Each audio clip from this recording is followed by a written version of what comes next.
Hello, Noir Vortex here, and today I'm going to talk a bit about Labour's election manifesto and give some kind of thoughts on the manifesto, what the good ideas in it are, I think, and I guess also identify some, common counter narratives that I'm seeing online and in discussions about the Labour Party in general at the minute, but also politics in general in the UK. So I think I'm going to go through pretty much all the major areas of the manifesto pledges, which was leaked I think yesterday or 2 days ago. I think it was vaguely. So the Labour Party manifesto got leaked a bit early. The source of the leak is not yet apparent. I kind of think that it's, well, I read in the Independent today as well, that it's either, well, speculation is that it's either a move to devalue Corbyn's position, i.e. a move from the centrist right of the Labour Party, or a move to make him look better and give him some kind of tactical advantage from pro-Corbyn elements, I suppose, within the Labour Party, but that's all kind of speculation, so I'm not really going to comment on that too much at this point. What I thought I'd go over is, so I'll give you like a general overview of what I think about the Labour Party manifesto. So I think essentially it's moving back to an older Labour, obviously, perspective, but it's more of a socialist manifesto. It has actual values of socialism and community within it, which in my opinion is actually good. It sets Labour up as an actual opposition as opposed to Thatcherite light with a nicer face, which I think under the Blairite era, that's what the Labour Party became. I think in some parts they did that obviously to win votes and kind of win the chattering like middle classes, and the middle classes in general, they kind of did it to win that power base. But I think now essentially that we're in a different position, especially with people my age who are within the age of like 21, 30, mid 30s even. We've been through, I'd say, for my generation, like we have been through disappointment after disappointment. I'm old enough just to remember living through the Blair years, and obviously I wasn't as politically aware as I am now of how politics works and the function of politics and all the rest of it. But my general experience of politics in this country has been, and I think this is not really a in-depth point, but we're often disappointed by politicians and the actual things that they put in place, and that's just by that is politics, I guess, in some respects. It's you have an ideal which is put forth, and then some of those ideals get met, some of them don't. That's the reality of it. But I'm going to judge this manifesto purely based on the ideals that it presents. I mean, I'm sure even if Corbyn does get elected, he might not follow through on everything, but I'm going to analyse it from a level of that. Okay, so without further ado, okay, so there's a pledge in the manifesto to re-nationalise energy companies and rail system. Now, obviously this is quite a left-wing view to take on board. Involve a lot of restructuring, I guess, and I mean, the actual implementation of it is a big question mark.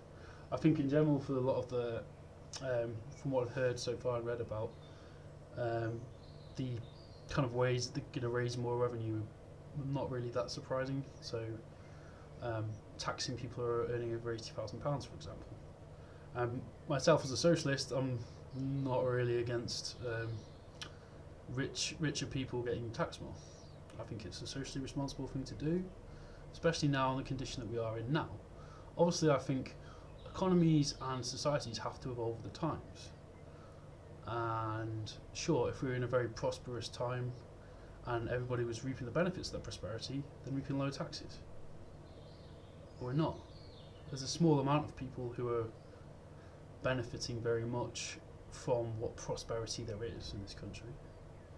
But obviously, and I don't think this is that obvious a point, it's kind of moot really, but I see that there's a much older generation who are benefiting primarily from this, from the prosperity, what prosperity we do have in this country.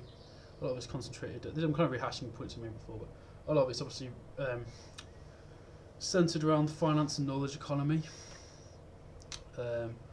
We're not, and obviously, like, we have a very in-depth relationship with corporate America as well, with our special relationship, as it were.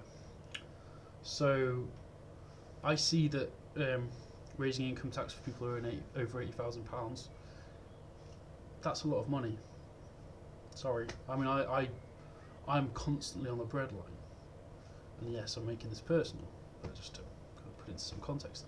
Nearly everyone I know who's the same age as me, very skilled as well. I've got friends who are teachers, I've got friends who are artists, I've got friends who are designers and engineers. We're like 30 something years old and we're all struggling our asses off every day just to make ends meet, just to make the basic provisions, just to meet having basic rights like having property, having a roof to sleep in, sleep under, having just access to basic services. The manifesto pledges on the NHS are very promising as well, like injecting more money into it and reversing a lot of the privatisation by backdoor that has been occurring with the Tories, and the kind of making the NHS practices be more competitive against each other, kind of like faux free market, socialised healthcare system which we currently have at the minute. I'd say obviously it's still under the bracket of NHS, but a lot of it's kind of being privatised, like consultants coming in, blah blah blah. And I'm not an expert on the NHS by any stretch of the imagination, but from what I've read, that sounds what was going on. Now, I think if we're going to have an NHS, it has to run on the principles of what the NHS is, i.e. free at the point of access for everybody. And we're still paying for it. It's not a free system. We pay NI, national insurance, which then keeps that system running. So I don't see that the Tories are going to keep the NHS safe. I honestly don't. And I think they will slowly, progressively, especially if they're in for another few years, they will slowly and progressively move that forward. Secondly, one of the more important points, especially for disabled people, which I am actually, I've got an invisible disability, but I have a mental health condition. And I think though Theresa May and the Tory Party at the minute are kind of saying that they're putting a lot of money into the mental health and kind of putting that rhetoric out there, I feel nearly every single change that they made for disabled people's lives and the welfare system in general, Ian Duncan Smith's kind of redesign of the entire philosophy and the way it runs, has been an absolute disaster, unmitigatedly a disaster. Homelessness has massively gone up in urban areas. I live in Manchester, it's just ridiculous now. And the social disorder that causes actually has a net effect on the economy as well.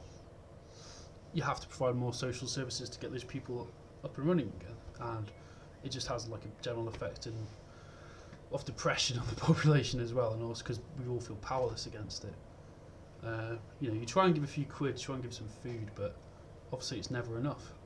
One person can't change the world in terms of like helping homelessness and stuff. It has to be a social solution. It has to be a community solution, and it has to be a problem that's dealt with now. And I don't see the Tories doing that. A large part of why homelessness is occurring so much now is because the benefit system has changed so much. So you have to wait 6 weeks until you can even get access to benefits. For example, universal credit. ESA changes have come in so rapidly, and using private healthcare ATOS to assess people, that is actually having an effect on people getting benefits, and they're also having to go to tribunals, etc., etc. And I think Jeremy Corbyn will reverse a lot of this. I'm going to just talk about another manifesto. I'm going to try and get a reel through these as fast as I can. £10 minimum wage. So that's quite a rise. I think it's like, what is it, £7 something in a minute, £7.60 or something.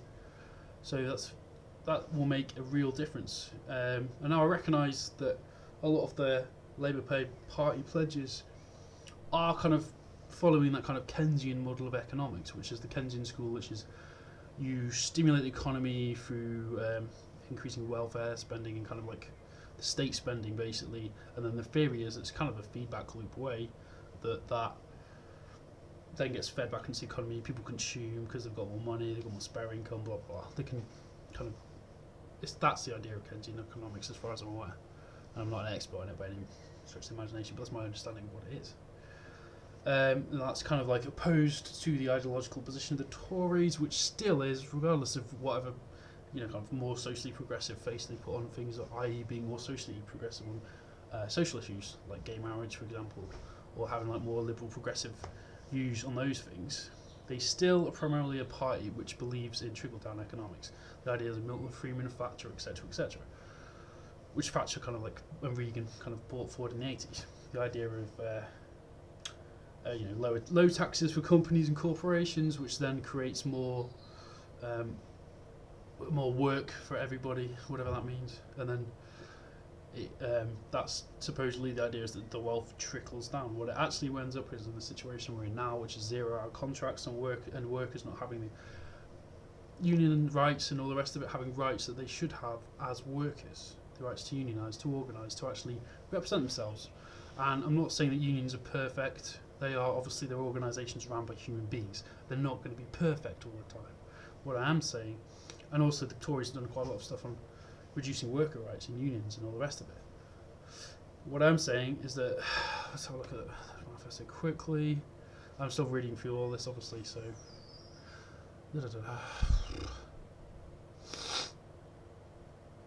Yeah, 20-point workers' rights package. Now, I've not looked into the detail of that, but that alone is promising, because worker rights, especially, and they're going to eliminate 0-hour contracts as well. That's a very important point to make. I know people who are personally on 0-hour contracts, and the person I know who's on a 0-hour contract is struggling a lot, and they, she works hard. She works really hard in her job. She does multiple other things at the same time just to keep herself going. Like, I'm not going to go into details, obviously, but she has to do stuff outside of work just to get by, and she's like mid-30s, and she's living in like a shared house, like a student house that you'd live in when you were about 18 or 19 or whatever when you're at uni. And I'm in a similar position. I'm 31 now. I'm a computer science graduate. I have skills. I have e-learning skills. I have web development skills. I have multimedia skills. I have quite a broad range of skills. I can program JavaScript.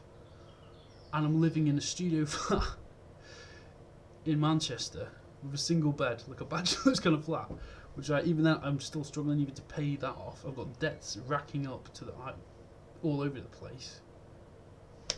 We've been betrayed. That's the fucking... Sorry. That is the truth of it. Our entire generation, and our entire class actually, has been betrayed by the Tory parties, and yes, first by the Labour Party. But that's the point. Labour are getting beyond that now. And that is good, because it needs to happen. And I realise I've kind of gone into a more in-depth kind of analysis and slightly got a bit angry there, but anger is good. Anger is a positive force if it can be channeled correctly in politics. And I think the real dividing lines now are actually there has to be some degree of class analysis in this thing. And the thing I hate actually about when you actually start bringing in these ideas of, yeah, maybe rich people should pay a bit more, or maybe corporations should pay their fair share. People say, oh, you're going to scare away our talent or whatever. I think this is a straw man argument, essentially. I do not think that is how it will work in practice. And it's just a horrible idea, that the idea that we should be held to ransom because of people who have a lot of power due to the monetary system, the finance system, the way it works. Should we then be held to ransom by these people? It's not fair. And I'm going to raise this point as well, just to further on. Like I said, I have a few skills. I'm not like Mr. Clever. I'm not the cleverest person in the world. I've got like decent skills in IT and some other things. Honestly, at this point in time, I'm getting to the stage where I just think I don't want to stay here anymore. I mean, I'm quite intelligent, not like mega intelligent or big myself up. That's not what this is about. I am relatively intelligent and I've got skills. And to be honest, the more I think about this country, especially with Brexit and the kind of like xenophobic attitudes that are developing around this country at the minute, I feel more and more compelled to just get out of it. Why stay in the UK when I can go to Silicon Valley or Europe or somewhere else which has got like a technological base, make more money, and not have to deal with the bullshit of this country that comes with it, the xenophobia, the racism, all the rest of it, all the kind of Tory policies that get implemented, so that if I ever need the NHS, it's going to be a struggle more, or it's going to be, or if I need to get access to welfare, it's going to be a massive ball ache. Why should I stay here? And it's selfish on some levels, but self-interest occasionally does actually take precedence over country. Nationhood means nothing to me anyway. It's irrelevant. Honestly, I couldn't give a shit about being English or British. It means nothing to me. It's in my blood to a degree. Yeah, sure, I'm culturally conditioned to have Britishness about me, or have kind of British traits, I suppose, as I've grown up here. But does that actually mean anything to me meaningfully? No. And also it gets used a lot by the right as a kind of justification for kind of essentially white race pride and all the rest of it, kind of right-wing kind of tropes, I guess, essentially. Anyway, I'm kind of going off on one now, so I'm going to try and get back onto the manifesto pledges. Eradicate gender pay gap, it's all good. Re-nationalise railways. I mean, I'm going to try, I can't tackle every single point bit by bit, but obviously the big question is, where does all the money come from for all this spending? Because this is obviously a lot of more spending. I'm sure that the elements of the right in the Labour Party are kind of like mumbling now about Michael Foot moment and all the rest of it. I'm sure the Tory Party are just going to say they will wreck our economy again. We have to get away from austerity. People are dying from austerity. That's the truth of it. And you can turn your eyes away from it as much as you want. People on the streets right now are dying from it. People who are on benefits are struggling and even dying from it, especially with ESA and the PRP payments and not being paid and all the rest of it. The welfare restructuring that Ian Duncan-Smith tried to bring in has been an unmitigated disaster. So yeah, essentially the Tories' weak points at NHS and welfare, and they're two of the most important systems that emerged out of the post-war consensus, and we have to hold on to them, and if we don't, we will all lose.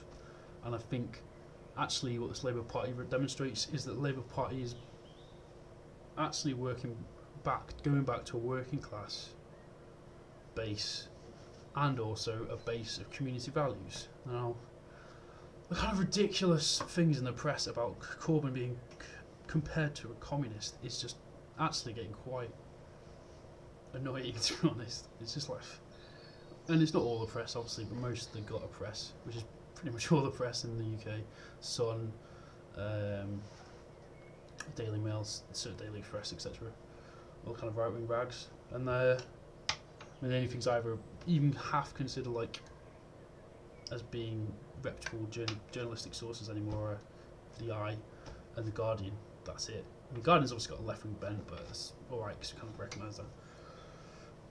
The Eye less so. I think Eye's probably, the Independent's probably one of the best newspapers in this country now, I guess, to be honest. But yeah, I think moving to actually, and people see everything in black and white basically. They either see your free market or your communism, or it's bollocks.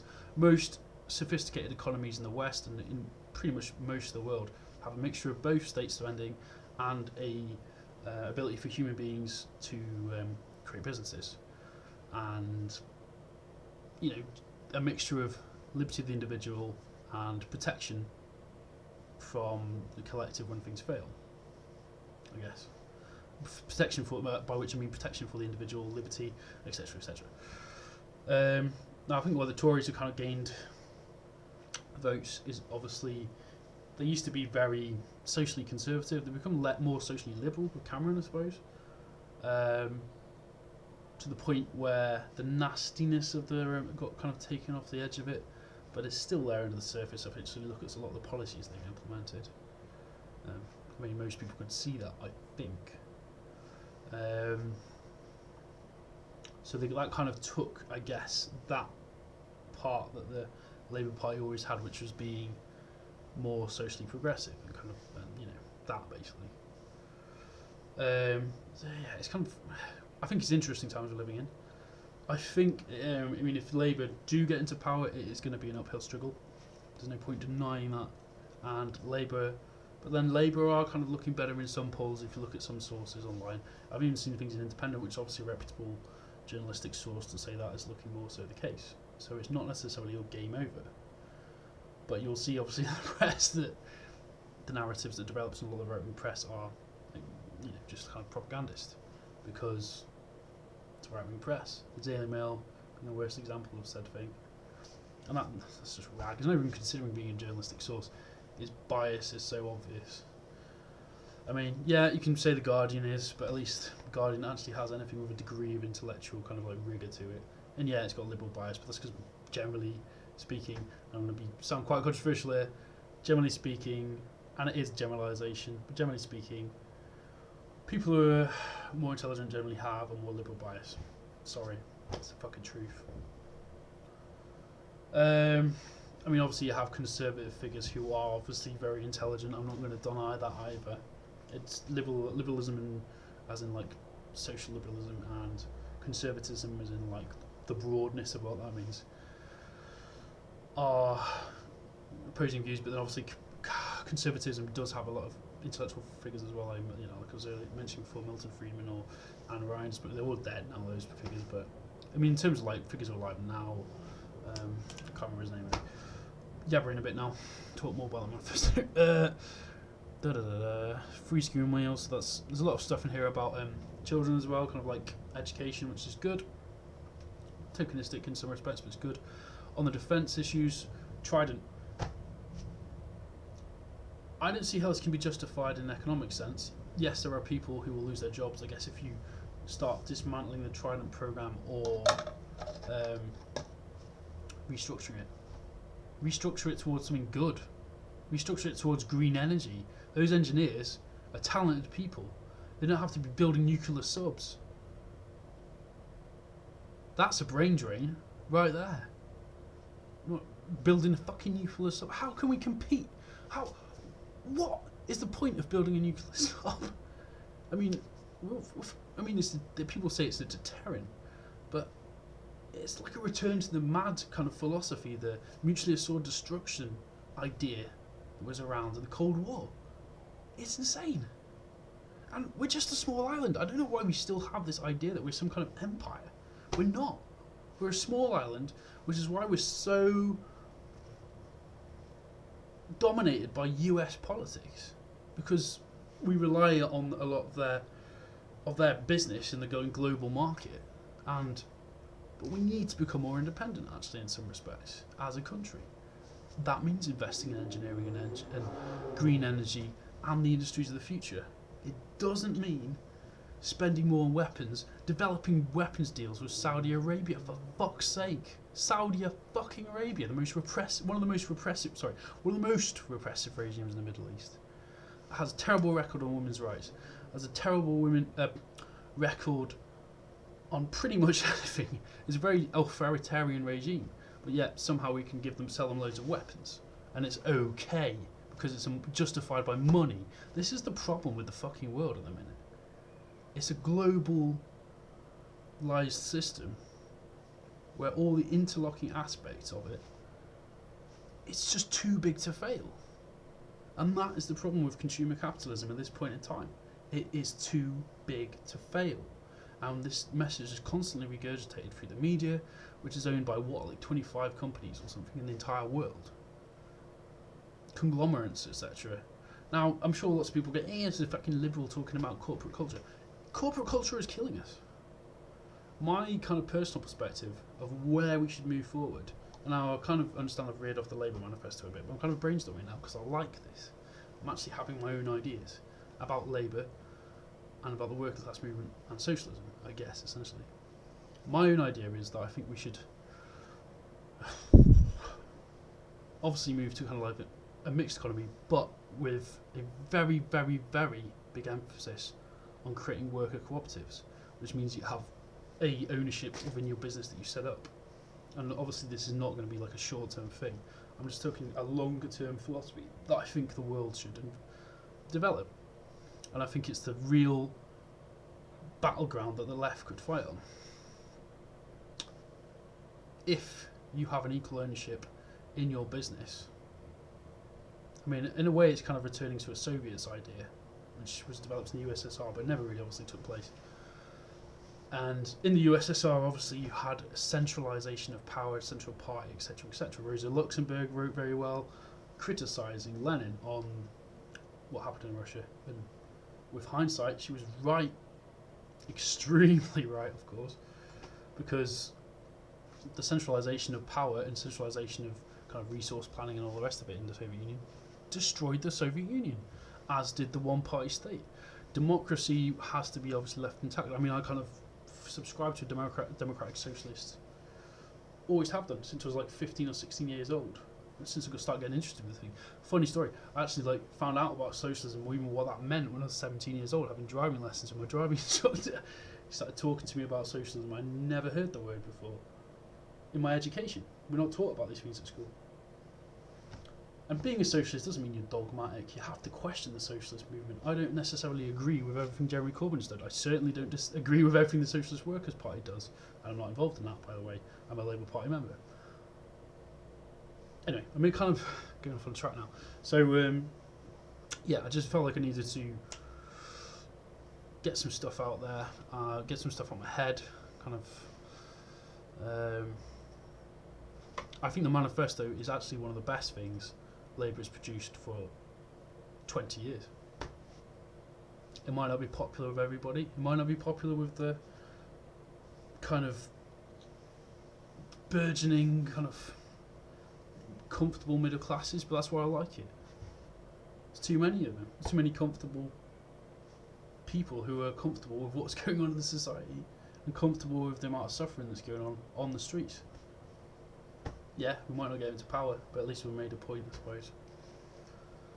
So, yeah, I'd rather fail trying to do something moral and ethical and actually with a real, instead of reverting to cynicism, I guess. And obviously, if Labour don't get into power, I probably will just revert back to the cynicism I was experiencing all of last year about politics. But that's democracy at the end of the day, and if people vote for Tories, then the ignorant masses will vote for Tories. I foresee as well, just to wind this video up, if Labour do lose, there's going to be a split. Whether it'll actually cause a split in the actual party itself remains to be seen, but it will split them down the middle. I hope the one way we can avoid that as liberals, left wing, whatever, socialists, is to unite around Jeremy Corbyn and say, this is the government we want, and we will fight for it with every inch of our ideas and our intellect. We will fight for it. So, yeah. I probably didn't answer enough of the kind of Tory counterpoints, but I think I've gone relatively into depth there, so I'll kind of round it up there. I've been talking for half an hour, bloody hell. Right. Let's have a look.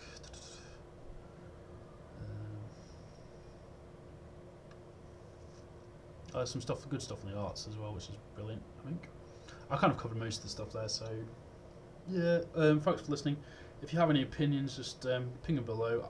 Of either, even if you're a Tory, UKIP, whatever, or a Labour Party member and you disagree with me, or a Labour Party somehow affiliated, or like a Labour Party or Socialist or whatever, just leave me some interesting comments below. I'm willing to talk things through.